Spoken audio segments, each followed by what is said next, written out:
Observability and SRE Part 12. This episode has 13 questions. For each question, take a moment to think through your own answer before I share a strong approach. Question 1. Error budget policy. How would you create an error budget policy that balances feature velocity and reliability? Here's a strong way to approach it. Define the policy before it's needed, not during a crisis. When the error budget is healthy, teams can ship freely and take reasonable risks. As the budget depletes, require extra review or testing for risky changes. And when it's exhausted, freeze non-critical feature releases and redirect effort to reliability work until the budget recovers. Make the policy automatic and visible, a dashboard showing current budget status, so it's a shared, objective signal rather than a judgment call made under pressure. Nice. Let's continue. Question 2. Capacity planning math. What inputs would you use to forecast GKE capacity for CPU, memory, network, storage, and regional failover? Here's a strong way to approach it. Use historical peak usage trends, not averages, per resource dimension, expected growth rate from product or business forecasts, and headroom for burst traffic and node failures. N+1 or N+2 capacity so losing a node doesn't cause cascading failures. For regional failover, plan capacity assuming a full region's traffic could shift to another region, which typically means each region needs meaningfully more spare capacity than its own steady-state load would suggest. Great. Moving on. Question 3. Distributed tracing. A request crosses API gateway, Cloud Run, GKE, Pub or Sub, and Cloud SQL. How would you make tracing useful end-to-end? Here's a strong way to approach it. Propagate a single trace ID across every hop by instrumenting each service with open telemetry and ensuring trace context headers are forwarded through synchronous calls and embedded in pub or sub message attributes for asynchronous hops. Since trace context doesn't propagate automatically across a message queue, export all spans to a single backend, Cloud Trace or an OTel collector feeding Jaeger or Tempo, so the full request path, including the async pub or sub leg, renders as one connected trace rather than disconnected fragments. Alright, next question. Question 4. Security baseline. What minimum security baseline would you enforce for every new GCP project? Here's a strong way to approach it.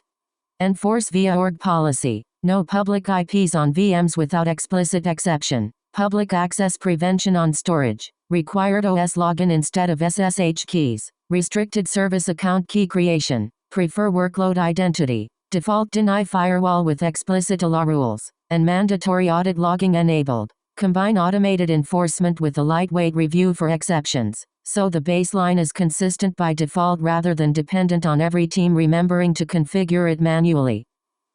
Let's keep going.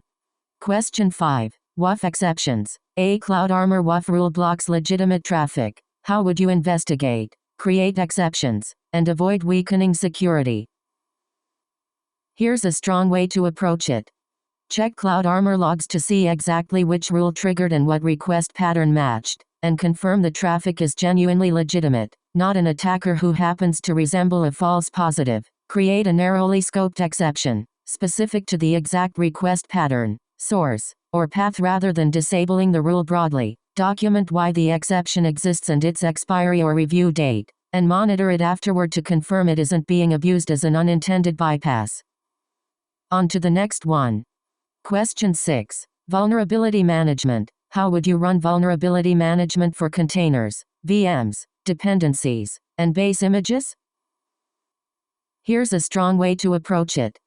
Scan container images in CI before push and continuously in the registry. New CVEs are discovered after images are built. Scan VMOS packages and dependencies with a tool integrated into the patching workflow. And track base image freshness since an outdated base image is a common source of accumulating vulnerabilities. Prioritize remediation by actual exploitability and exposure. Internet-facing critical vulnerabilities first, rather than raw CVE count. And set SLAs by severity that are actually enforced and tracked to closure. Good. Here's another one. Question 7. Network segmentation. How would you segment environments and teams using VPCs, shared VPC, firewall rules, folders, and projects? Here's a strong way to approach it. Separate environments, dev or staging or prod, into different projects or at minimum different VPCs or subnets so a misconfiguration in dev cannot reach production. And use shared VPC with service projects so teams get network isolation for their workloads while networking stays centrally governed. Apply firewall rules based on tags or service accounts rather than broad IP ranges. And use folder-level IAM and org policies so new projects inherit segmentation and guardrails by default. Nice. Let's continue. Question 8. MTU issue. An application has intermittent failures over VPN or interconnect due to packet size. How would you identify and fix MTU problems? Here's a strong way to approach it. Look for symptoms like large packets failing while small ones succeed, or TLS handshakes hanging. Classic signs of an MTU mismatch causing fragmentation issues, especially over VPN tunnels which add overhead and reduce the effective MTU. Test with ping mdos.